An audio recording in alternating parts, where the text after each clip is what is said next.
Okay.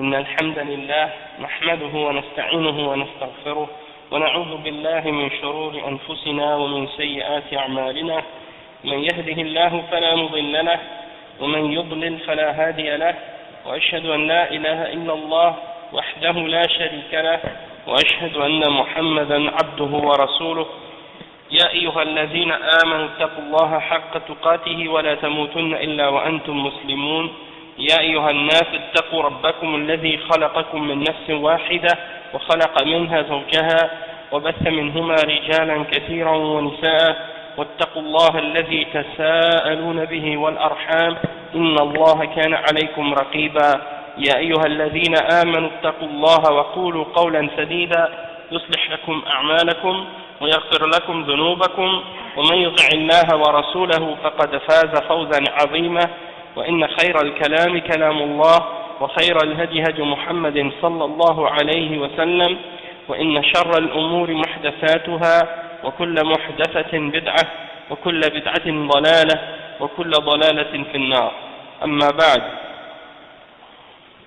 Donc aujourd'hui on va commencer le cours numéro 7 dans l'explication de la Aqidah de l'imam Muhammad, le Cheikh Muhammad ibn Abdul Wahhab, et c'est avec l'explication du Cheikh Saleh Al-Fawzan, hein, et c'est une lettre que le Cheikh Muhammad ibn Abdul Wahhab a écrit aux habitants de la ville de Qasim pour répondre à certaines fausses accusations qui ont été faites contre lui et pour clarifier sa Aqidah, hein, pour leur expliquer quelle était sa Aqidah et quelle était sa croyance.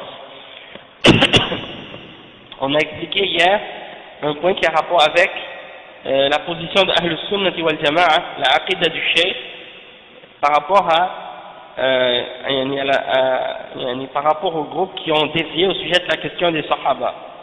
Hein, et il a expliqué le Cheikh qui se situait sur la position de Ahl Sunnah wal Jama'a et qu'il était entre les deux extrêmes, hein, entre les Khawarij et les Rawafid au sujet des Sahaba. Maintenant on passe à une autre question, c'est la question de Al-Qur'an, et que le Qur'an c'est la parole d'Allah subhanahu wa ta'ala. Donc le Cheikh il dit dans sa Aqidah, en expliquant sa Aqidah, il dit وأعتقد أن القرآن كلام الله منزل غير مخلوق وأعتقد أن القرآن كلام الله منزل غير مخلوق. Ok, donc ça veut dire quoi ça? Ça veut dire, et je crois que le Coran est la parole d'Allah, elle est révélée et elle n'est pas créée. Elle est révélée et elle n'est pas créée. Donc ça c'est la aqidah de Ahl Sunnah wal Jama'a, et c'est la aqidah de l'imam. Il dit, le Cheikh Saleh Al-Fawzan, il explique cette parole maintenant. Et c'est une explication vraiment intéressante, vous allez voir, mashallah, il explique très bien.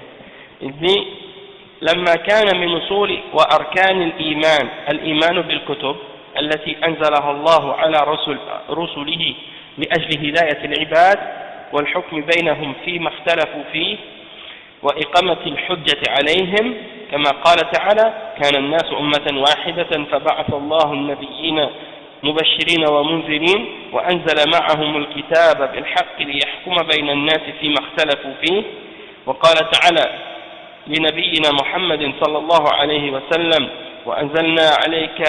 وأنزل الله عليك الكتاب والحكمة وعلمك ما لم تكن تعلم وقال إنا أنزلنا إليك الكتاب بالحق لتحكم بين الناس بما أراك الله ولا تكن للخائنين خصيما وقال وأنزلنا إليك الذكر لتبين للناس ما نزل إليهم ولعلهم يتفكرون.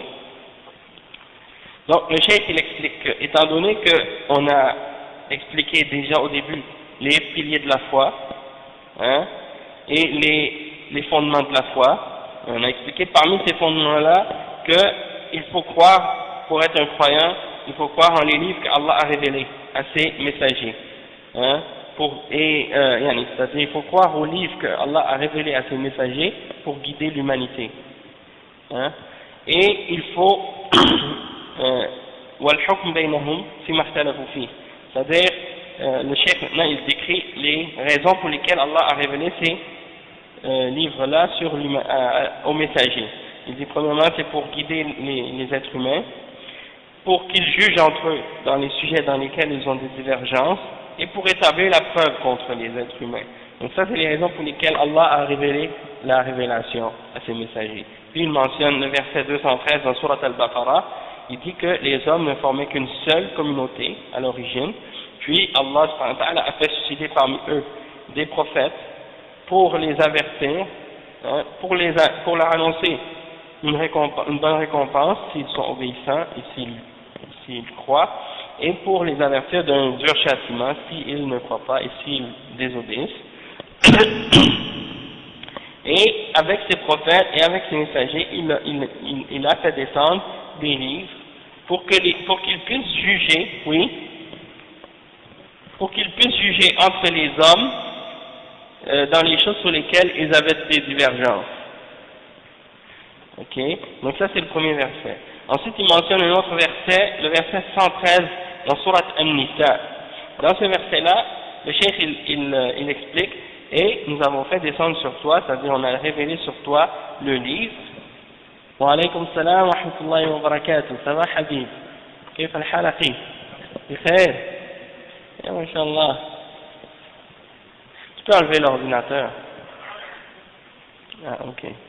Non, tu peux l'enlever quand même, quand d'autres frères vont arriver. De toute façon. Tu avais rendez-vous avec quelqu'un? Ouais, il est allé, ouais, il va revenir, Inch'Allah. Le deuxième verset, c'est le verset 113 dans Surat An-Nisa. Le cheikh il dit, et on a révélé sur toi le livre, la sagesse, et on t'a appris ce que tu ne savais pas. Et il mentionne dans le verset 105 dans Surat An-Nisa, et nous avons révélé sur toi le livre en toute vérité pour que tu juges entre les hommes selon ce que Allah subhanahu wa ta'ala t'a fait voir. Et il mentionne ensuite juste tout de suite après وَلَا تَكُنْ لِلْخَائِنِينَ خَصِيمًا, et n'argumente pas ou ne débat pas pour les traîtres. Ne sois pas un défenseur ou quelqu'un qui va argumenter en faveur des traîtres. Et ensuite il mentionne dans le verset 44, et nous avons révélé sur toi le rappel pour que tu puisses clarifier aux hommes ce qui leur a été révélé et pour qu'ils puissent se souvenir.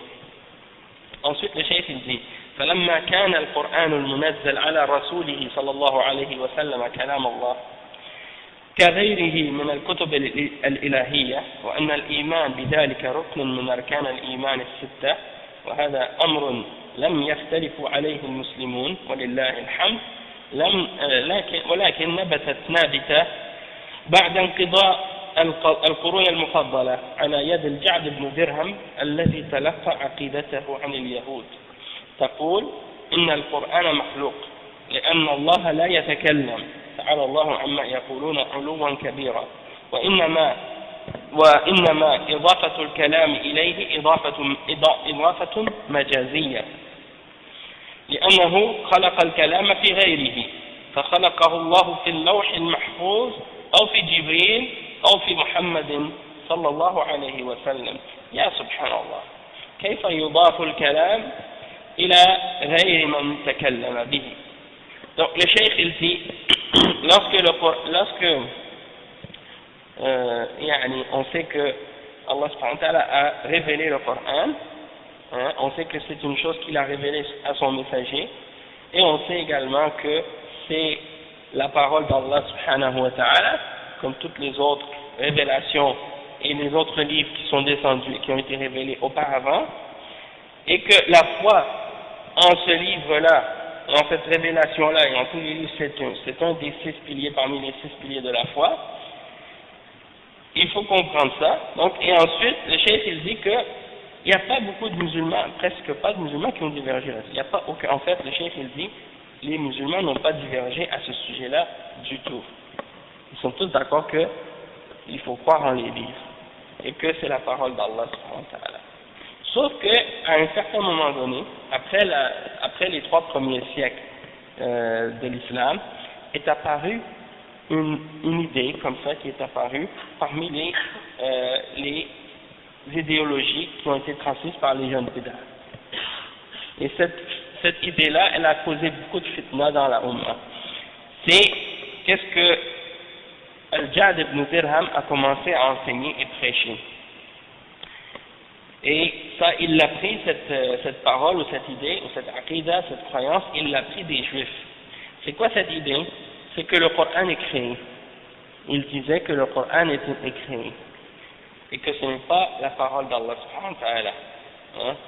Et donc, ça c'est bien entendu un grave mensonge. Okay? Le cheikh, il dit que Al-Ja'd ibn Dirham a enseigné que quand on dit que le Coran est la parole d'Allah, les gens qui suivent cette aqidah, ils disaient que quand on dit que le Coran est la parole d'Allah, c'est uniquement symbolique et allégorique. Ça veut dire, ils disent que Allah ne parle pas réellement. C'est juste, on dit que c'est la parole de Dieu comme ça, symboliquement et allégoriquement. Donc, ensuite, le cheikh, il dit quoi? Il dit, parce que il croit que Allah a créé la parole en autre que lui-même. Donc, ils disent que Allah a créé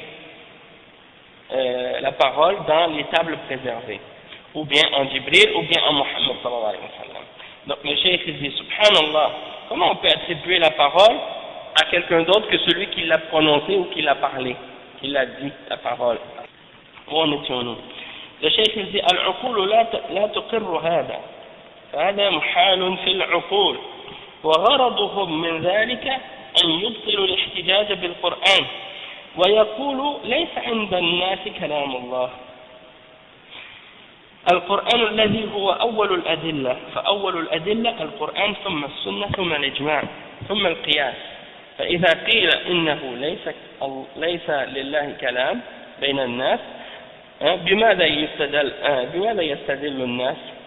إذا أبطلوا الأصل الأول بطلت بقية الأصول، وبهذا يقضى على الإسلام بهذه الطريقة. وشبهتهم يقولون ننزه الله من أنه يتكلم، لأنه لو وصفناه بأنه يتكلم شبهناه بالخلق، فنحن ننزه الله عن ذلك.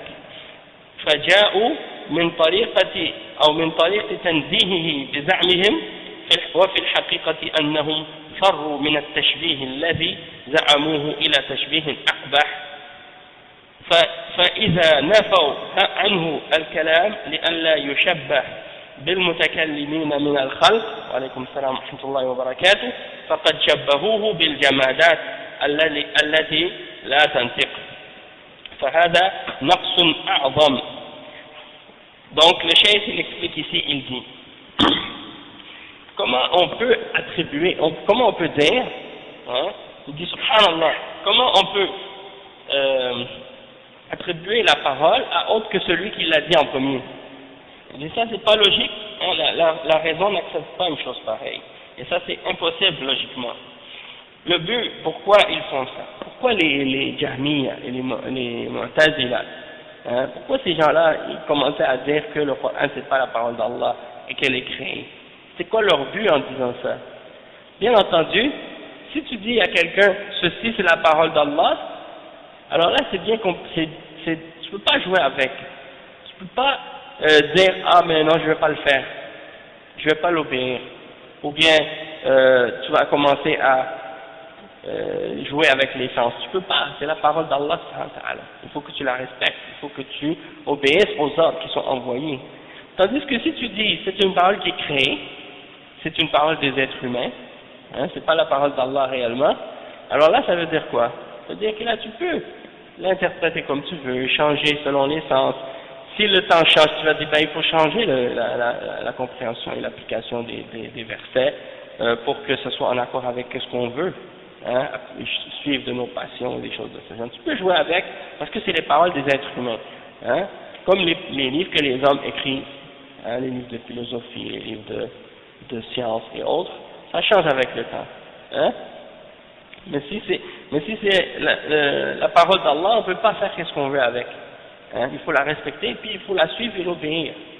Alors là, ils ont amené cette shubha, d'essayer de, comme le cheikh l'explique. Ils ont dit que la parole, les hommes n'ont pas rien de la parole d'Allah avec eux. Hein? Donc, le cheikh il explique, il dit, la première référence et la première source, la première preuve dans l'islam c'est quoi? C'est le Coran. Ensuite, donc, la première preuve c'est le Coran, ensuite la sunna, ensuite l'ijma, le consensus des sahaba, hein, ce que tous les sahaba ont accepté et ils étaient d'accord à leur époque, ça c'est une preuve dans la charia, c'est considéré comme une ijma. Et ensuite, al-qiyas, c'est-à-dire l'analogie, hein, les déductions par analogie. Hein. Donc ça c'est les 4 preuves qui sont à la base dans la charia. Mais tous ces autres-là, comme par exemple après le Coran, la sunna et l'ijma et le qiyas, tout ça est basé sur le Coran à la base, parce que tout repose sur le Coran qui est la première des références.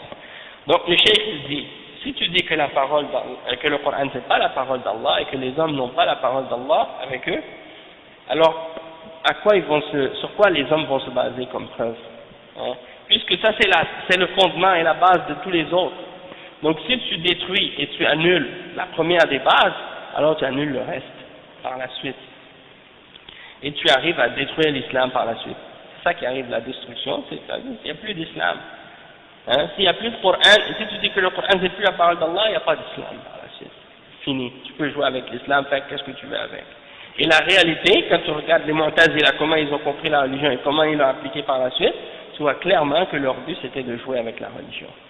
Et en disant que le Coran c'est pas la parole d'Allah et que le Coran est créé, eh bien c'était la porte pour enlever ce qu'il y a de sacré dans la parole d'Allah subhanahu wa ta'ala, pour que les gens par la suite puissent se permettre de jouer avec la religion comme ils veulent. Ok? Donc c'est exactement ça ce qu'ils ont fait. Et vous avez ces gens-là aujourd'hui, hein, qui disent pas que le Coran est créé, mais qui agissent comme si le Coran était créé. Et qui veulent faire croire aux musulmans, ouais, tu peux prendre comme tu veux et le comprendre comme tu veux. Hein. Ce verset-là a été révélé à l'époque du prophète sallallahu alayhi wa sallam, il y avait une guerre. Donc, tu peux plus l'appliquer aujourd'hui. Ils oublient que le Coran, il se limite pas uniquement au contexte pour lequel il a été révélé. C'est-à-dire le verset qui a été révélé dans une occasion en particulier, son sens ne se limite pas uniquement au contexte pour lequel il a été révélé. Son application dépasse, parce qu'il est relié avec le sens général du texte, et s'applique selon les règles et les principes, hein, de l'islam. Donc peu importe le lieu, peu importe l'époque, on peut extraire de ce verset-là des verdicts et des règles, comment l'appliquer. Pas besoin que ce soit exactement le même contexte dans lequel il avait été révélé à l'époque du prophète Mohammed sallallahu alayhi wa sallam. Pourquoi? Parce que la parole d'Allah subhanahu wa ta'ala, elle dépasse le temps et elle dépasse l'espace. Hein, elle dépasse le temps et l'espace. Elle n'est pas limitée par le temps et l'espace. Ok? Donc, le cheikh, il dit, donc, la shubha des Mu'tazila, c'est quoi? C'est quoi leur argument pour essayer de dire que le Coran, c'est pas la parole d'Allah et qu'il est créé? Hein? Ils ont dit, on ne peut pas dire que Allah parle. Leur shubha, c'est ça. On ne peut pas dire que Allah parle. Pourquoi on ne peut pas dire que Allah parle? C'est quoi la raison pourquoi ils disent ça? Parce que ils disent que si on dit que si on décrit Allah et on lui attribue qu'il peut parler ou qu'il parle, on le fait ressembler à la créature. C'est ça leur shubha. Ils disent, on fait ressembler Allah à la créature quand on dit qu'il parle. Et nous, et eux, ils disent, les Mu'tazila, ils disent, et nous, on veut purifier Allah de ce genre de choses, de ressembler à sa création. Ensuite, ils disent ensuite le cheikh dit, et ils sont arrivés avec cette shubha par la porte de vouloir purifier Allah des imperfections. Sauf qu'en réalité, ils se sont enfuis de vouloir faire des ressemblances entre Allah et sa création, et ils ont ramené une ressemblance qui est pire et plus grave encore, et plus dangereuse encore. Et c'est quoi? C'est qu'ils ont voulu s'enfuir de faire ressembler Allah à des créatures qui parlent, et ils ont fait ressembler Allah à des créatures qui ne parlent pas, c'est-à-dire des créatures inertes, hein, comme les arbres, comme les pierres, comme les roches. Hein. En disant que Allah ne parle pas, ils font ressembler Allah à ces créatures-là qui ne parlent pas, comme des créatures inertes et mortes. Hein. Et ils ont fait en même temps Donc, ressembler à Allah subhanahu wa ta'ala, aux muets, aux statues, aux idoles des mouchriquins qui ne parlaient pas. Comme Allah subhanahu wa ta'ala, il critique et il mentionne les idoles des mouchriquins en disant, comme Ibrahim, il disait aux mouchriquins, est-ce que vous adorez ceux qui ne parlent pas et ceux qui ne voient pas, et ainsi de suite, hein? Donc, ça c'est, quand ils disent des choses comme ça à propos d'Allah, que Allah ne veut pas parler, indirectement, ils sont en train de dire que Allah subhanahu wa ta'ala, il est muet. Hein? Donc, ils se sont enfuis d'une ressemblance, de vouloir faire ressembler Allah à la créature qui parle, et ils l'ont fait ressembler à une créature qui ne parle pas. Et ça, c'est plus laid encore, et plus grave encore. Ensuite, le cheikh il dit, وَلِهَذَا حَكَمَ أَئِمَّةُ أَهْلِ السُّنَّةِ بِكُفْرِ الْجَهْمِيَّةِ. قال الإمام ابن القيم ولقد تقلد كفرهم 50 في 10 من العلماء في البلدان.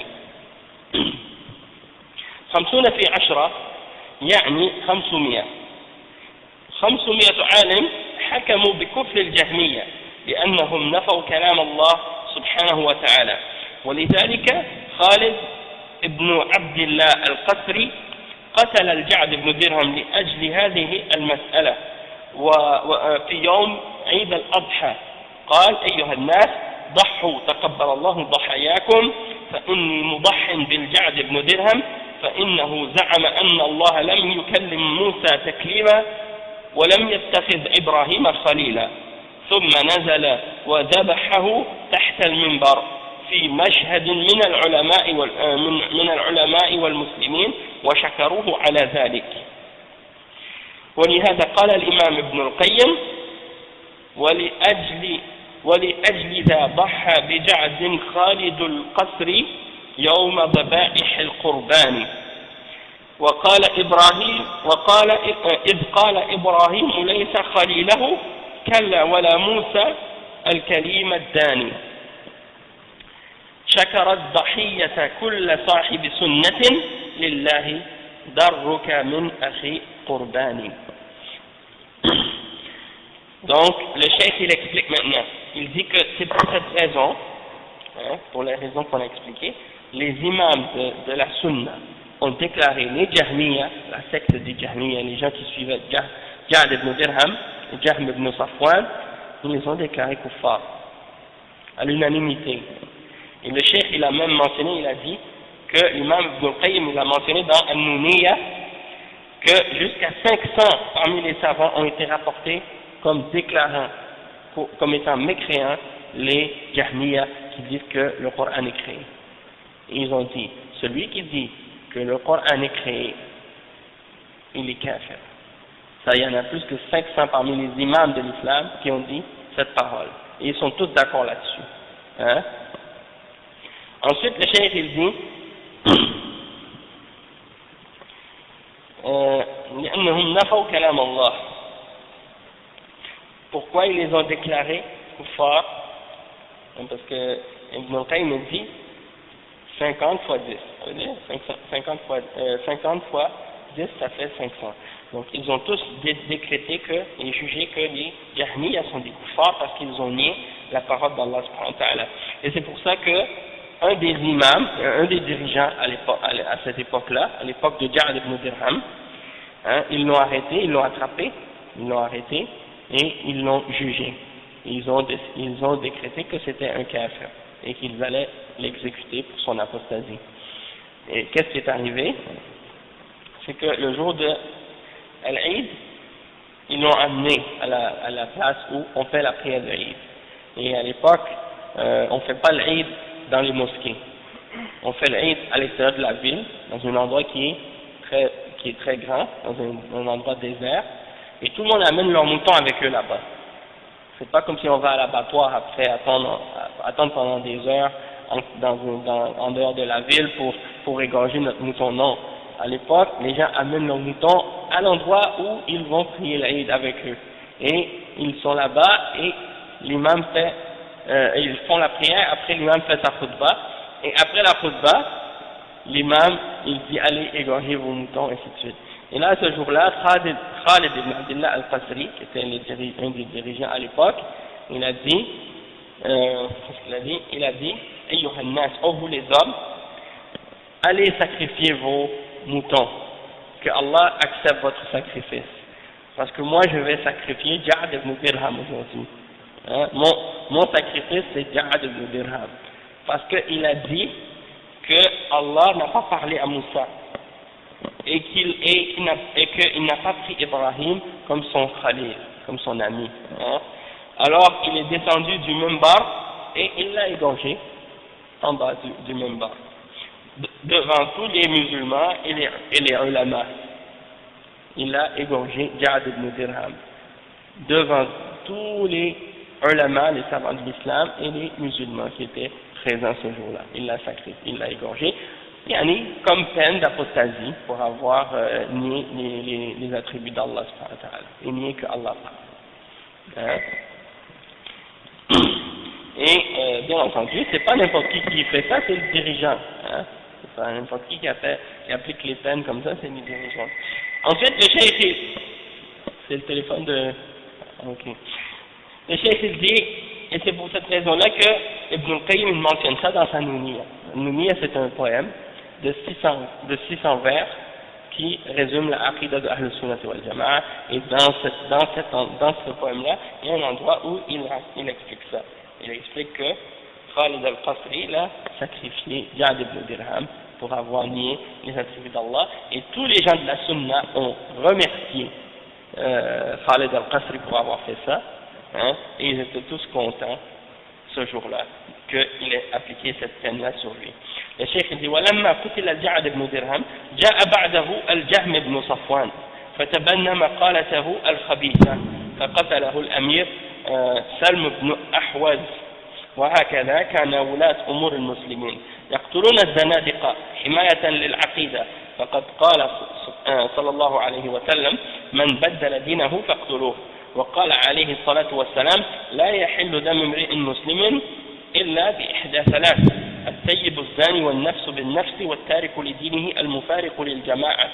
فكانوا يقتلون الزنادقة ويريحون المسلمين من شرهم حماية للعقيدة التي هي الضرورية الأولى من الضروريات الخمس التي تجب المحافظة عليه. Donc, le cheikh il dit, et lorsque Al-Jahm ibn Dirham a été exécuté, est apparu Al-Jahm ibn Safwan. Et Al-Jahm ibn Safwan était l'élève de Ja'd ibn Dirham. Il a étudié avec Ja'd ibn Dirham. Et ça a été lui le vrai propagateur de cette bid'a et de cette secte. Ok? Et lui, à son époque, il a été exécuté lui aussi. Al-Ja'd ibn Dirham, il a été exécuté par le dirigeant qui s'appelait Salm ibn Ahwaz. Hein? Comme c'est mentionné dans Bayan Talbid al-Jahmiyya de l'imam Ibn Taymiyyah, et également dans Sharh al-Aqidah al-Tahawiyya à la page 591.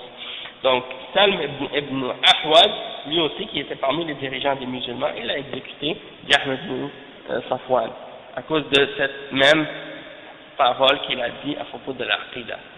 Donc le cheikh explique que c'est de cette manière que les dirigeants musulmans à l'époque exécutaient les hérétiques et les gens qui avaient des paroles qui étaient en contradiction avec les fondements de l'islam, pour protéger la aqidah de l'islam et pour protéger la aqidah des musulmans. Et ça c'est basé sur le hadith du prophète sallallahu alayhi wa sallam qui est rapporté par Ibn Abbas dans Sahih al-Bukhari, qui dit: celui qui change sa religion, exécutez-le. Hein, c'est-à-dire l'apostat. Lorsque quelqu'un apostasie, quitte l'islam, soit parce qu'il a changé de religion, qu'il veut devenir juif ou chrétien, ou bien parce qu'il a quitté l'islam en faisant un acte de kufr ou de shirk, comme il a adoré autre qu'Allah, ou il a sacrifié pour autre qu'Allah, ou il a nié les attributs d'Allah et les noms d'Allah, ainsi de suite, comme l'exemple de Jahm ibn Safwan et Ja'd ibn Dirham et d'autres hérétiques qui apparaissent à travers le temps. Hein? Donc, à l'époque actuelle, les groupes de bid'a en profitent, les hérétiques en profitent, soi-disant à cause de la liberté d'opinion, liberté de croyance, liberté d'expression qui est enseignée par les kuffars aujourd'hui et qui est appliquée dans beaucoup de pays musulmans. Donc ils s'imaginent qu'ils ont le droit de dire des paroles d'hérésie, puis de nier l'islam, puis de dire des choses contraires à l'islam, d'affirmer ce que le Coran a nié et de nier ce que le Coran a affirmé, de rejeter la sunna authentique hein, et de la rejeter, de ne pas vouloir la suivre, ainsi de suite, et ils pensent que ça c'est permis et que c'est correct. Le cheikh il mentionne un autre verset, hein, et souvent ils vont mentionner le verset la ikraha fi din, il n'y a pas de contrainte en religion, et ils pensent que ça c'est la preuve que tu as le droit de croire en ce que tu veux, puis de pratiquer ce que tu veux. Mais ça c'est parce qu'ils n'ont pas compris la réelle signification du verset que nulle contrainte en religion. Ça premièrement ça s'applique, hein, pour les non-musulmans, les chrétiens et les juifs. Tu n'as pas le droit de les contraindre à devenir musulman. C'est-à-dire tu prends un fusil, tu le mets sur sa tête, tu dis deviens musulman sinon je te tue. Ça c'est interdit de faire ça. Hein? Sauf que, bien entendu, il y a le djihad dans des situations, dans des circonstances, le djihad qui est ordonné. Et dans le djihad, ils sont commandés d'accepter l'islam. Le dirigeant musulman, il va préparer l'armée des musulmans, il va combattre les chrétiens, les juifs et les autres religions. Ils vont dire si vous acceptez, soit vous acceptez l'islam, ou on va vous combattre. Et s'ils refusent l'islam, on va dire d'accord, vous ne voulez pas accepter l'islam, vous devez maintenant payer la jizya et respecter les conditions qu'on va vous donner. S'ils acceptent cette jizya et ils ne veulent pas combattre, ok, on accepte la jizya et ils vont respecter les conditions qu'on va établir pour eux. Mais s'ils refusent de payer la jizya, ils disent non, on ne veut rien savoir de la jizya, alors dans ce cas-là, on doit les combattre. Ça c'est le hadith du prophète sallallahu alayhi wa sallam qui est rapporté dans Sahih Muslim, qui explique ce principe-là très clairement. Donc, c'est pour montrer qu'il n'y a pas l'idée de liberté absolue de religion, de croyance et de culte, etc., dans l'islam. Okay? Ça c'est un point important à comprendre. Et il y a un autre hadith qui est mentionné à ce sujet-là aussi, c'est le prophète sallallahu alayhi wa sallam a dit dans Sahih al-Bukhari, un autre hadith rapporté par Al-Bukhari et Muslim, selon Ibn Mas'ud, Abdullah ibn Mas'ud qui dit le sang d'un musulman n'est pas permis, hein, est interdit, il n'est pas permis de le faire couler, le sang d'un musulman, excepté pour trois choses. La personne qui est mariée et qui a commis l'adultère, la personne mariée dans le sens qu'elle est mariée, puis elle va avoir des rapports sexuels avec une femme en dehors du mariage, hein, sans être mariée. Celui-là, elle est lapidée dans l'islam. Ça c'est le premier exemple, soit un homme ou une femme. Et le deuxième exemple, an-nafs bin-nafs. Quelqu'un qui tue une autre personne, il est exécuté dans l'islam, c'est la peine de mort pour ce crime-là. Dans l'islam, celui qui tue, la punition c'est qu'il soit tué. Et at-tariku li dinihi al-mufariqu lil-jama'a. Celui qui a abandonné sa religion, qui s'est séparé de la jama'a, celui-là aussi, c'est une des exemples qui amène qu'il doit être exécuté aussi. Et ça, c'est juste le hadith qu'on mentionne sans rentrer dans les détails. Parce que bien entendu, il y a des questions, il y a des détails, mais on n'a pas le temps de rentrer à chaque fois dans tous les détails. Il y a d'autres cours qui vont être réservés pour détailler ces points-là et ces détails-là en détail et rentrer dans les différentes conditions et règles. Nous, maintenant, c'est pas ça qu'on veut faire. On veut juste expliquer le hadith en général et mentionner ce qu'il dit, c'est tout. Hein? C'est vrai, les kuffars, ils disent toujours la lapidation des femmes.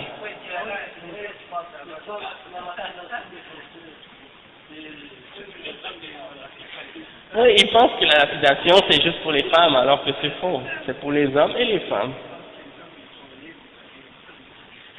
Oui, c'est ça. Mais en fait, pour les kuffars, la femme c'est une éternelle victime. Pour les kuffars, la femme c'est une éternelle victime, et puis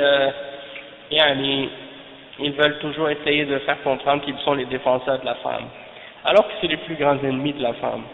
C'est eux qui l'exploitent le plus et qui la saignent, hein, ils la vident de tout son sang et de son honneur. Alors ces gens-là, c'est les plus grands ennemis de la femme. Et ils se mettent comme des loups avec une peau de mouton pour faire croire à la femme qu'ils les aiment et qu'ils veulent défendre leur honneur, alors que c'est les premiers à vouloir au contraire comme on dit, les exploiter. Donc le cheikh il dit que ces règles-là, les règles d'apostasie puis tout ça, ça a été établi par Allah subhanahu wa ta'ala dans l'islam dans le but de faire en sorte que la religion et la croyance des musulmans soient protégées, ok, pour éviter que des gens viennent dans l'islam pour commencer à détruire les croyances et les fondements de l'islam à l'intérieur. Parce que si on commence à dire tout le monde est libre de dire ce qu'il veut dans l'islam et d'adorer Allah comme il veut et d'adorer qui il veut et comment il veut, n'importe comment, et que tu n'as pas le droit de dire à quelqu'un non, ça c'est pas correct, et non, tu contredis, alors ça veut dire quoi? Ça veut dire la religion, ça devient un bazar. Et imaginez juste 5 secondes, si on applique cette règle de liberté d'opinion et de liberté de croyance au niveau scientifique, hein, donc tout ce qui a rapport avec la science, physique, chimie, mathématiques, hein, médecine, et qu'on commence à dire tout le monde est libre de dire ce qu'il veut, de penser ce qu'il veut, d'interpréter comme il veut, de croire comme il veut dans ces questions-là. Est-ce que vous pensez que ça sera acceptable? Une fois, j'étais dans un cours de chimie organique et le professeur a fait voter les élèves. Il a dit combien d'atomes combien de protons a l'atome de, par exemple, je sais pas moi, il a donné un élément comme le carbone. Combien d'atomes, combien de protons a l'atome de carbone? Après, il a fait voter les élèves. Combien dit tel chiffre? Combien dit tel nombre? Là, il dit levez la main ceux qui disent tel chiffre. Et là, les gens levaient la main. Là, il écrivait au tableau le nombre. Et là, après, il dit combien disent un autre chiffre? Et il a mentionné un autre chiffre. Après, il les a écrits au tableau. Après, il dit combien disent un autre chiffre? Là, il a écrit au tableau. Après, il a dit ok. Et combien disent tel chiffre? Il a mentionné un quatrième chiffre. Et là, personne n'a levé la main. Lui, il a levé sa main. Il dit moi, je vote. Alors, il a écrit un pour lui-même. Et après, il a dit la bonne réponse, c'est celle que quand j'ai levé ma main, c'était moi qui avais raison seulement. Et tout le monde, tous les autres élèves dans la classe avaient tort. Alors là moi j'ai levé la main pour répondre, pour dire quelque chose au professeur. J'ai dit ça prouve que la majorité est pas toujours sur la vérité. Ça prouve que le fait que la majorité dise quelque chose, ça ne veut pas dire que c'est vrai. Il dit ouais, et ça c'est une critique de la démocratie. J'ai dit, mais tu vois, même le prof de chimie, il critique la démocratie. Il a donné le meilleur exemple. C'est que si on se basait sur les opinions pour déterminer des faits scientifiques, et pour déterminer des trucs comme ça, il n'y a plus rien qui pourrait tenir dans les connaissances que les hommes ont. Pourquoi ils appliquent ça pourquoi dans la science, il y a des règles et qu'on respecte les affirmations que les gens disent, et on les vérifie, hein, mais dans les questions religieuses, non, tout le monde a le droit de penser comme il veut, dire comme il veut, ainsi de suite. Alors ça veut dire quoi? Ça veut dire qu'en réalité, ils prennent... Exactement, c'est l'hypocrisie, c'est le mensonge en fait. Ils traitent la religion comme un sujet, comme si c'était une question d'opinion, de goût. Toi tu peux être d'accord, toi tu peux pas être pas d'accord et tout. Alors, c'est juste un exemple que je vous donne pour vous faire comprendre. La religion c'est beaucoup plus important que tout ce qui a rapport avec ces trucs de science là, parce que c'est le but de ton existence. Hein? Le but de ton existence c'est d'adorer Allah, le créateur de l'univers. Et après ta mort, tu vas arriver devant Allah au jugement dernier, il va te questionner sur ta foi et sur qu'est-ce que tu as fait. Tandis que si tu arrives au jugement dernier, puis tu savais pas le nombre d'atomes, le nombre de protons ou de neutrons ou d'électrons dans l'atome du carbone, Allah va pas te punir pour ça.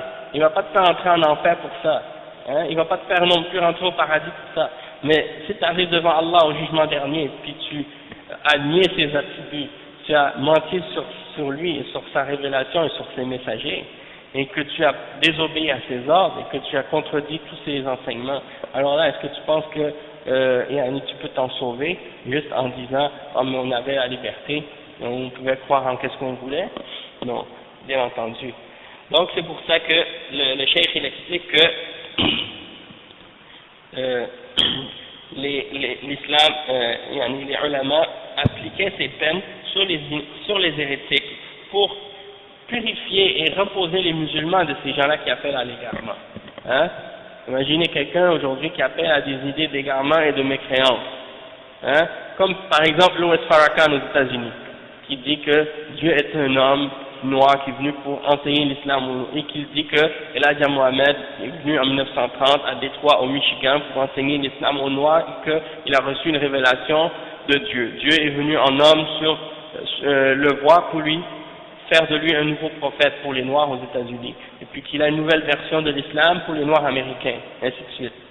Eh bien, ce gars-là, s'il était dans un pays musulman et qu'on appliquait la charia, celui-là, on l'amène devant le juge et on lui dit, est-ce que ce que tu dis là, tu dis que tu es un prophète, est-ce que c'est vrai que tu dis ça? S'il dit oui, je dis que je suis un prophète et que je suis venu pour les noirs, alaykoum salam wa rahmatullah, ils vont pas perdre de temps avec lui. Si tu dis que tu te prétends prophète, ça y est, on applique sur lui la peine de l'apostasie et puis c'est tout. Il est exécuté. Et tous ceux qui, et là on amène Farrakhan, on dit, est-ce que tu crois qu'Elijah Muhammad était un prophète?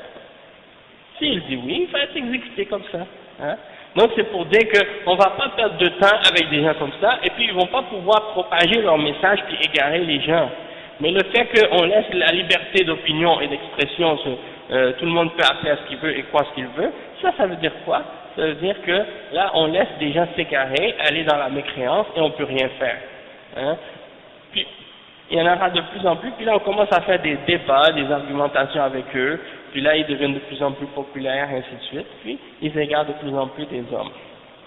Donc ça c'est juste un exemple que je vous donne. Après le cheikh il dit Fahad Aslun, des fois comme là le cheikh il donne l'exemple où certains hérétiques sont exécutés, mais dans d'autres situations où des gens amènent des innovations ou des choses qui sont moins graves, qui ne sont pas au niveau de kufr, dans ce cas-là, ils vont peut-être pas être exécutés, mais ils peuvent être punis de d'autres façons. Ils peuvent être emprisonnés parfois, ils peuvent être interdits par exemple, d'enseigner ou d'écrire ou de faire des choses comme ça, dans le but de protéger les musulmans de la fitna qui vient de ces gens-là. Après le cheikh il dit فهذا أصل منشأ هذه المقالة الخبيثة ثم ورثها عنه المعتزلة من الجعفرية والجعفرية من الشيعة يقولون هذه المقالة لأنهم تتلمذوا على المعتزلة فأخذوا عنهم والشيعة الزيدية والإباضية يرون هذا الرأي يعتقدون أن القرآن مخلوق وأنه ليس كلام الله بل كل هذا ورثوه عن الجهمية هذا مدون في عقائدهم التي يدرسونها الآن. Le cheikh explique, il dit que la base de cette fitna et de cette mauvaise aqida, elle vient de Al-Jahm ibn Safwan et Ja'd ibn Dirham. Et les Mu'tazila sont venus par la suite et ils ont hérité cette bid'a de ces gens-là. Ils ont hérité de cette bid'a. Donc, comme on a expliqué dans les cours passés, à la base, qu'est-ce qui a amené la secte des Mu'tazila? C'était la question du niveau entre les deux. La question des musulmans qui font des grands péchés. Est-ce qu'ils quittent l'islam ou est-ce qu'ils sont toujours musulmans mais avec des péchés ou une foi faible? Et c'est là-dessus que les Mu'tazila sont déviés au début. Mais après, ils ont ajouté à ça d'autres innovations. Et parmi les innovations qu'ils ont rajoutées, il y a la question de le Coran qui a été créé. Ils croient que le Coran est créé. Donc ils ont ramené cette aqida et ils ont influencé le khalifa al-Ma'moun à l'époque. Donc ils avaient une autorité et cette aqida a été imposée à tout le monde par la suite et beaucoup d'autres groupes ont adopté cette aqida par la suite. Parmi ces groupes-là, il y avait les chiites. Jusqu'à aujourd'hui, les chiites sont sur la même aqida que les Mu'tazila à l'époque. Ils ne croient pas que le Coran est la parole d'Allah. Okay? Et également, les Zaydiyya, ceux qui sont au Yémen, c'est une autre secte des chiites qu'on appelle les Zaydiyya. Les Imamiyya en Iran et au Liban, eux, ils sont des Rafida, ils ont la même aqida que les Mu'tazila, et les Zaydiyya la même chose. Et il y a une autre secte qu'on appelle les Al-Abadiyya, qui sont en Algérie, en Tunisie, en Libye et à Oman. À Qatar ou à Oman? Je crois que c'est Oman, oui. Ça, c'est ce qu'on appelle les Al-Abadiyya. Et Al-Abadiyya, c'est une des sectes parmi les sectes des Khawarij, exact. Et eux aussi ont la même position que les Mu'tazila et les Jahmiya sur cette question. Ils disent que le Coran est créé. Et les Abadiyya, ils sont en Algérie aussi.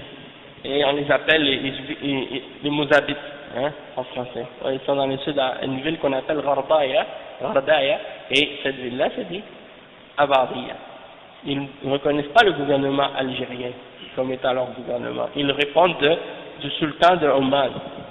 Et ils vivent juste entre eux, ils ont leur propre mosquée, ils ne se mélangent pas, ils ne prient pas avec les autres musulmans, ils ne se mélangent pas avec les autres musulmans. Maintenant, les gens commencent à savoir qui ils sont. Parce qu'avant, ils disaient, ça c'est les musulmans, ils sont pas pareils, ils vont pas avec nous. Mais maintenant, les musulmans commencent à savoir leur aqidah et c'est quoi la réalité de ces gens-là. Donc maintenant, ils commencent à avoir des problèmes des fois. Bon, donc c'est pour dire que eux, ces gens-là, ils ont tous hérité de cette bid'a de la part des Jahmiya et de la part des Mu'tazila. Et ils disent que le Coran est créé, que c'est pas la parole d'Allah subhanahu wa ta'ala. Et jusqu'à aujourd'hui, c'est écrit dans leur livre d'Aqidah à eux, qu'ils enseignent, et jusqu'à aujourd'hui, ils enseignent cette Aqidah-là dans leurs livres et dans leurs écoles. Ok. Après le cheikh il dit جاءت الأشاعرة فأتوا بقول غريب في هذه المسألة لا هو مع الجهمية ولا هو مع أهل السنة فقالوا الكلام هو المعنى القائم بالنفس الإلهية أما هذا القرآن والكلام الذي نزل على الرسل فإنما هو عبارة أو حكاية عن كلام الله فهو أي القرآن ليس معنى أي القرآن الذي معنا فهو أي القرآن الذي معنا مخلوق لأنه عبر به محمد أو جبريل عن كلام الله والله لا يتكلم وإنما كلامه معنى قائم بنفسه يعبر عنه الرسول صلى الله عليه وسلم فهم جمعوا متناقضات لم يقل بها أحد غيرهم فجعلوا القرآن بعضه غير مخلوق وهو المعنى النفسي وألفاظه مخلوقة فهذا القرآن الذي معنا الآن ليس هو كلام الله وإنما هو كلام محمد أو جبريل وهو مخلوق أو أن جبريل أخذه من اللوح المحفوظ فهو ليس كلام الله وإنما هو حكاية أو كلام وإنما هو حكاية عن كلام الله أو عبارة عن كلام الله عبارة هذا قول الأشاعرة وحكاية هذا قول الماتريدية كلهم يقولون هو ليس كلام الله لأن كلام الله هو المعنى القائم بالنفس فقط فالقرآن بعضه إلهي وبعضه بشري مثل ما قالت النصارى في عيسى اتحد اللاهوت بالناسوت فعيسى بعضه من الله وبعضه مخلوق فكذلك قول الأشاعرة يشبهون قول النصارى في المسيح بعضه مخلوق وبعضه غير مخلوق فتناقضات والعياذ بالله. Donc le cheikh explique après avoir mentionné que bon, en début il y avait les Jahmiya qui disaient que le Coran est créé. Après il y a eu les Mu'tazila et les autres sectes ont pris ça, les Shia, les Abadiyya, hein, et ils ont hérité de cette bid'a. Puis sont apparus les Jahmiya par les Asha'ira par la suite, la secte des Asha'ira et des Maturidiyya. Eux sont apparus par la suite et ils ont inventé une autre opinion qui est très étrange. Elle n'est pas avec les Jahmiya complètement et elle n'est pas non plus avec Ahl-Sunnah complètement. C'est que eux, qu'est-ce qu'ils ont fait? Ils ont divisé la parole d'Allah en deux. Ils ont dit la parole d'Allah, une partie elle est créée, puis l'autre partie elle est non créée. Hein? La signification de la parole d'Allah, elle n'est pas créée, c'est la signification qui est à l'intérieur d'Allah, hein, et l'autre partie, c'est le Coran qu'on a actuellement et qu'on récite. Ils disent que ça c'est créé, et que c'est une expression de la parole d'Allah, ou bien un conte de la parole d'Allah, qui a été amené par Mohammed sallallahu alayhi wa sallam ou Jibril. Hein? Ils disent que c'est leur parole à eux, leur parole à Jibril et Mohammed sallallahu alayhi wa sallam. Et ils expliquent la parole d'Allah.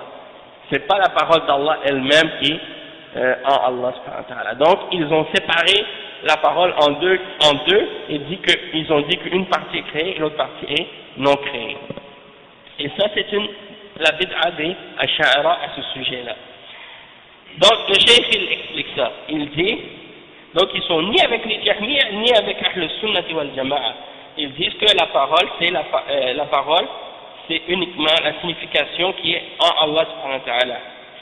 Et ils disent que le Coran qu'on a,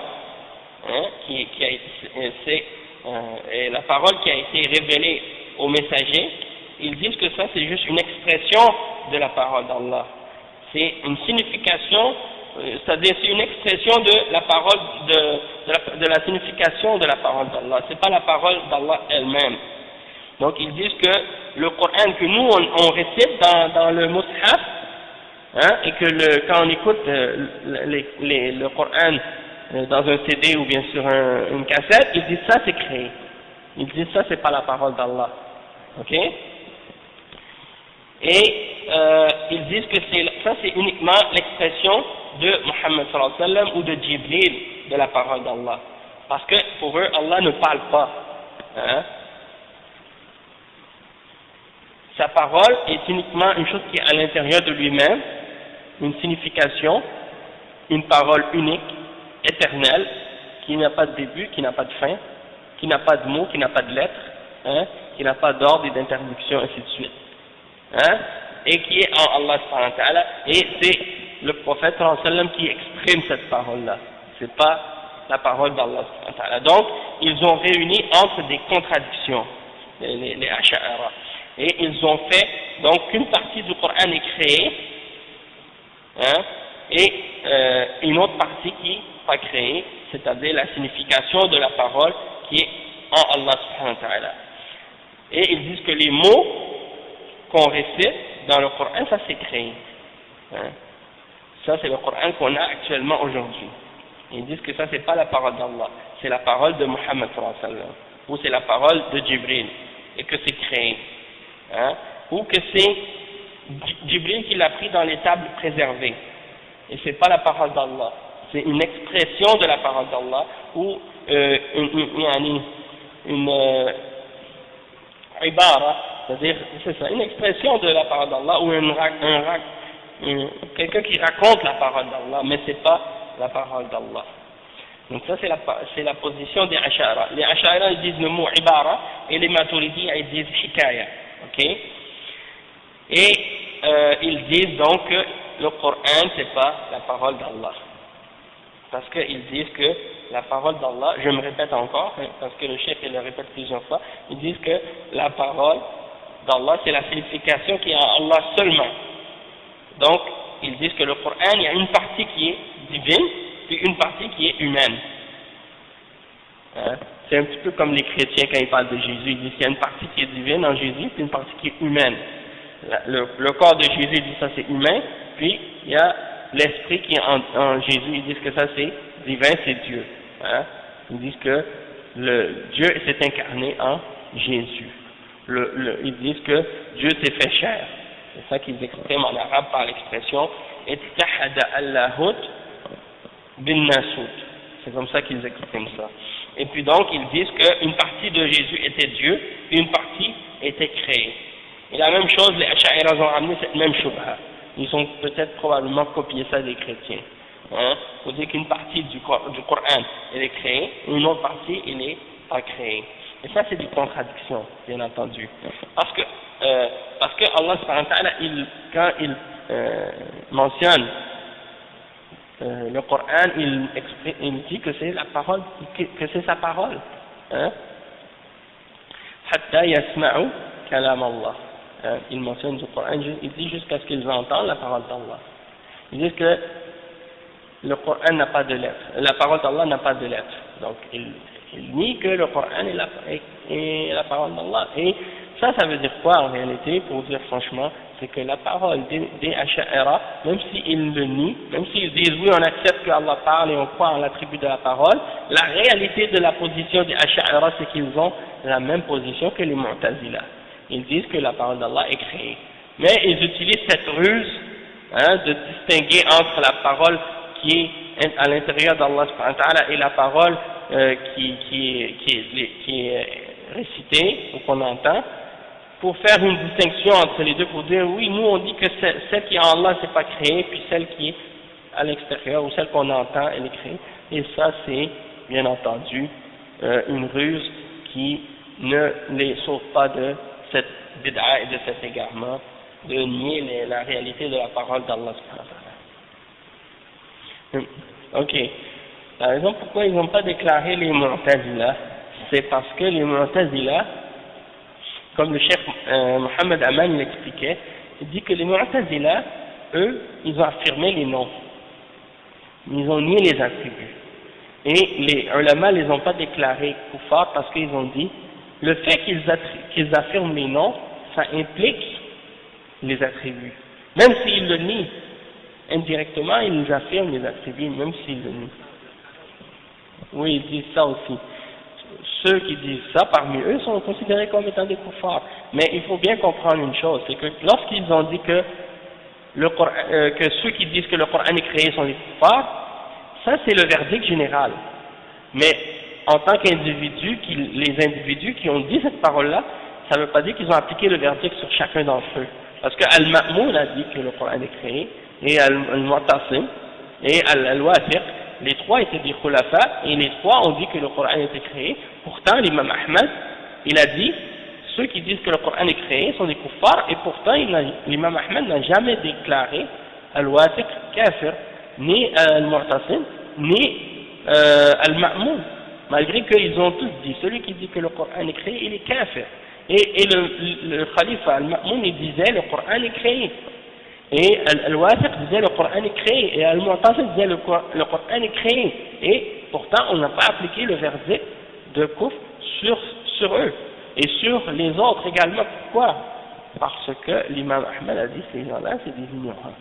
Ils disent ça, mais ils ne comprennent même pas qu'est-ce que ça implique. Puis et l'imam Ibn Taymiyyah a la même chose quand il a argumenté avec les Ash'ara et les autres Muqtadi'a de son époque. Il a dit, si moi je disais ce que vous dites, je serais kafir.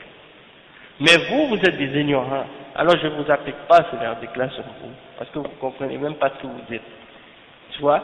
Donc c'est pour ça que les ulama donnaient des excuses. Ouais, mais c'est-à-dire, ça c'est dans le sens que si on applique les règles, mais si quelqu'un n'est pas capable de comprendre l'argument, il n'est pas capable de le comprendre, alors il est excusé. Oui, parce que pourquoi? Parce que non, c'est pas ça, c'est parce qu'il y a des choses que tu dois comprendre. Dans ces questions-là qu'on est en train de parler, certaines de ces questions-là sont très subtiles et demandent un niveau de compréhension plus élevé que la normale. Il y a des questions qui sont simples et compréhensibles en général par tout le monde. Tout le monde va les comprendre parce qu'elles sont simples et claires. Il y a d'autres questions qui sont plus subtiles parce que c'est des trucs philosophiques, des trucs, il y a des bid'a que des gens vont amener, comme par exemple tu vas réfuter certains individus qui disent des paroles de kufr aujourd'hui, c'est clair. Ils disent non, dans l'islam le hijab c'est pas obligatoire. Ça c'est clair que soit que la personne est ignorante, mais s'il n'est pas ignorant, tu lui montres les preuves, puis si elle nie, tu vas dire ouais ça y est, c'est un kafir, elle nie la vérité. Mais si c'est des questions où il y a des questions philosophiques, les gens ils rentrent avec des shubuhat, puis des tournent en rond, puis ils ramènent des ruses et tout ça, c'est comme si c'était ça qui se passait à l'époque des khulafas, tu vois, et à l'époque de l'imam Ahmed. Ils avaient plein de shubuhat et des trucs de philosophie qui ramenaient. Et aujourd'hui, il y en a aussi. Il y en a aussi, oui, aujourd'hui aussi. Mais, ah non, si quelqu'un le dit, ça dépend. Ça dépend de son... Je vais t'expliquer. C'est comme les ulama ont expliqué par rapport à ça. Ils ont dit, quelqu'un va dire une parole. Tu vas dire qu'elle est kafir, et une autre personne à côté d'elle va dire la même parole, et elle, tu peux pas dire kafir. Parce que ça dépend de la personne aussi. C'est pas seulement la parole elle-même, mais c'est la personne qui l'a dit, et son niveau de connaissance, et son niveau de compréhension, et toi, oui, c'est ça. Donc, c'est pas un verdict que tu peux appliquer de façon générale sur tout le monde de même manière, de cette façon-là. Et les juges, quand on amène des gens devant eux à la cour, eux, ils analysent les gens et les personnes et les paroles qui sont dites. C'est pas une chose qu'on donne, comme par exemple on dit, les ulama, ils disent la règle en général pour que le monde sache. Ça c'est court. Attention, ne dites pas des paroles comme ça. Mais quand une personne le dit, d'appliquer sur cet individu-là en particulier le verdict, ça c'est autre chose. Et c'est pour ça qu'il ne faut pas se précipiter pour faire le takfir des gens, puis essayer d'appliquer nous-mêmes le verdict sur ces individus-là. Non, parce que c'est pas si simple qu'on s'imagine. Exactement, il y a des règles et des conditions. Exactement. Toi, tu peux parler avec quelqu'un, puis tu lui dis les preuves, tu penses que ça y est, tu as appliqué la preuve sur la personne. Alors que non. Peut-être qu'il y a certaines conditions ou des choses que tu connais même pas, qu'il faut justement vérifier pour savoir que la preuve a été appliquée, puis c'est pas le cas. Donc il faut vraiment, comme je dis, avoir une vraie compréhension puis une bonne connaissance pour pouvoir appliquer ces principes-là. Exactement. Parce que nous, on connaît les principes, et l'important à notre niveau, c'est de connaître juste les principes généraux, les règles générales. Mais pour appliquer les règles, ça c'est autre chose. C'est comme un autre niveau, puis il faut plus approfondir, c'est ça, exactement.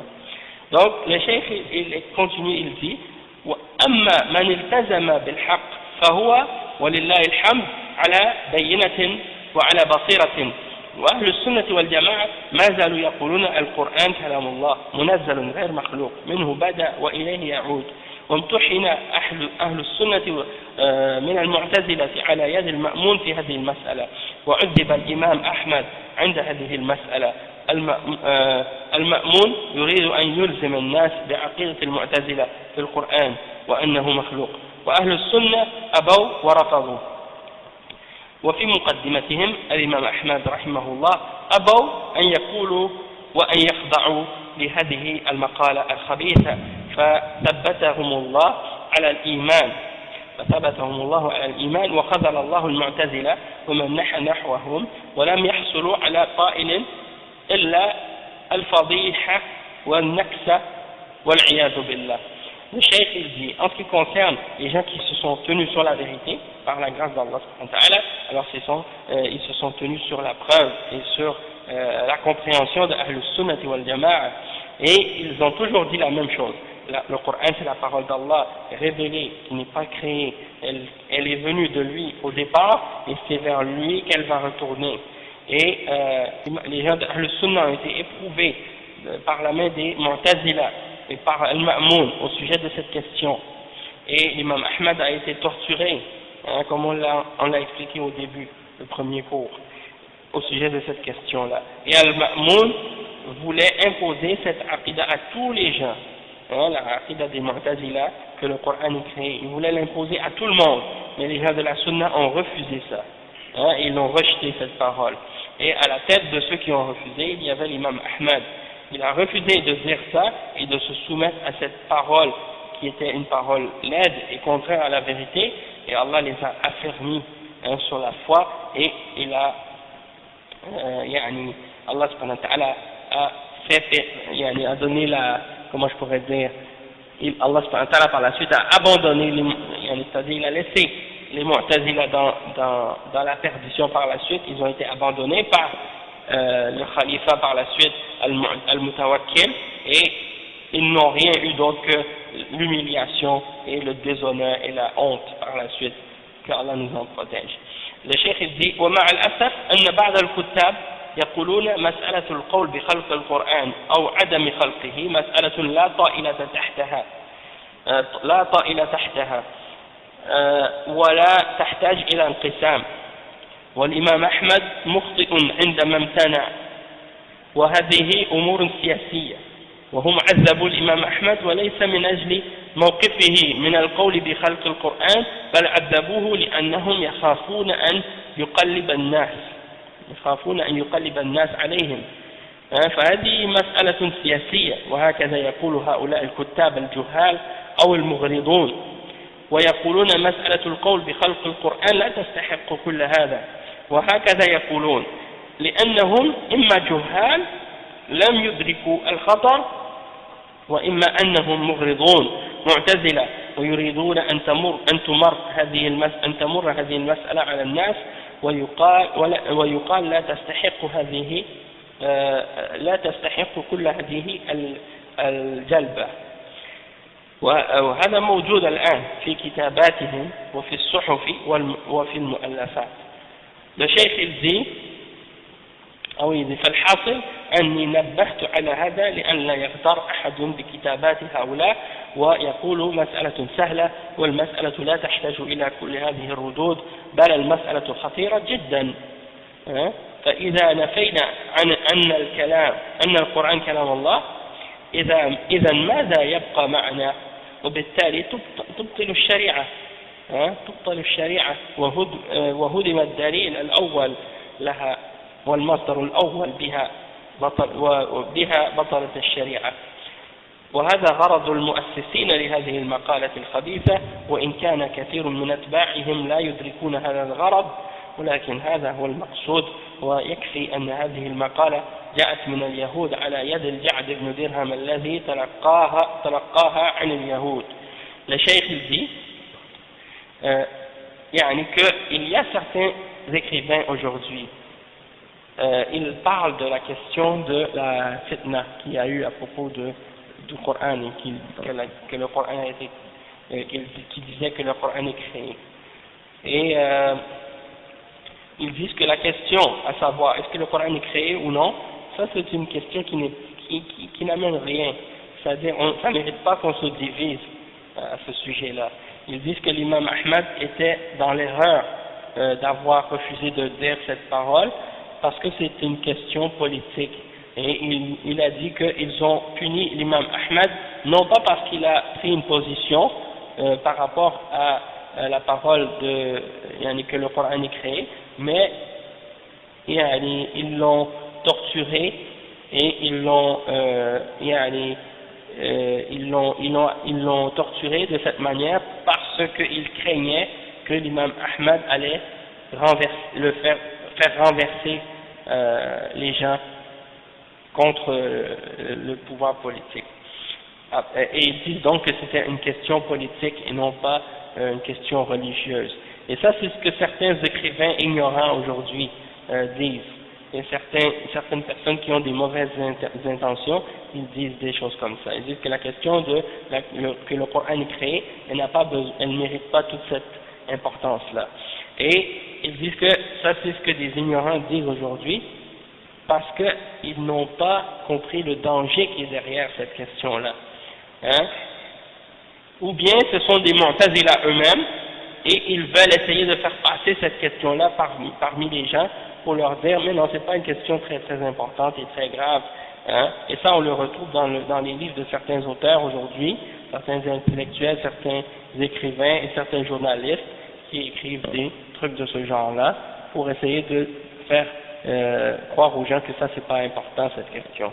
Puis le chef il dit la réalité c'est que j'ai mentionné ce point-là uniquement pour vous avertir et pour vous faire savoir que ne vous laissez pas tromper par qu'est-ce que certains écrivent à ce sujet-là aujourd'hui, qui essaient de faire comprendre que cette question-là c'est quelque chose de simple et c'est pas important, et que la question ne mérite pas des réputations, ainsi de suite.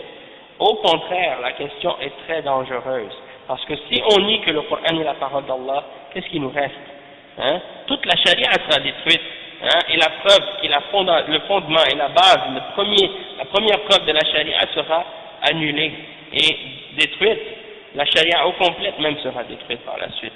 Hein? Et c'est pour cette raison-là que les fondateurs de cette bid'a, ils l'ont ramené pour, à la base, vouloir annuler la charia et détruire la charia. Même si ceux qui les ont suivis par la suite, eux n'ont pas compris le but qui était derrière, pourquoi ils ont agi de cette manière-là. Hein? Mais c'était ça leur intention, de détruire la charia. Donc, déjà, juste si on sait, si on est conscient que cette parole, à la base, elle vient des Juifs, et que c'est Ja'd ibn Dirham qui l'a appris des Juifs, alors c'est suffisant pour comprendre que c'est une parole qui est mauvaise et qui avait pour objectif de détruire l'islam. Le cheikh il dit وقوله وأعتقد أن القرآن كلام الله منزل كما يقوله أهل السنة والجماعة غير مخلوق كما تقوله الجهمية ومن سار في ركابهم وهذه عقيدة يجب على المسلم أن يعتقدها ولا يقول هذه مسألة شكلية. Donc le cheikh il dit que l'imam Muhammad ibn Abdul Wahhab a dit je crois que le Coran est la parole d'Allah révélée. Donc ça veut dire que ça c'est la position d'Ahl Sunnah, que le Coran il est révélé et qu'il n'est pas créé, contrairement à ce que disent les Jahmiya et ceux qui les ont suivis dans leur voie. Hein? Donc ça c'est une aqidah, le musulman c'est obligatoire pour lui de dire cette chose-là de cette façon, que le Coran c'est la parole d'Allah et qu'elle n'est pas créée, et il doit croire en cette façon-là et savoir que ce n'est pas une petite question qui n'a pas d'importance, non, au contraire c'est quelque chose qui est très important et fondamental de comprendre cette question-là. Donc je pense qu'on va s'arrêter ici pour aujourd'hui, même s'il restait, on va faire la suite de l'explication au prochain cours. Ouais. Donc le cheikh dit minhu bada wa ilayhi ya'ud wa annahu takallama bihi haqiqatan. Ça on va expliquer la suite au prochain cours inshallah. Donc on va s'arrêter ici. Subhanakallahumma wa bihamdik ashhadu an la ilaha illa anta astaghfiruka wa atubu ilayk. Wa fika barakallahu. Mais à la base, il a pris, Ja'd ibn Dirham, il a pris cette aqidah des Juifs. Mais peut-être que c'est une catégorie des Juifs. Ou peut-être c'est une secte parmi les Juifs, parce que les Juifs sont divisés en plusieurs groupes.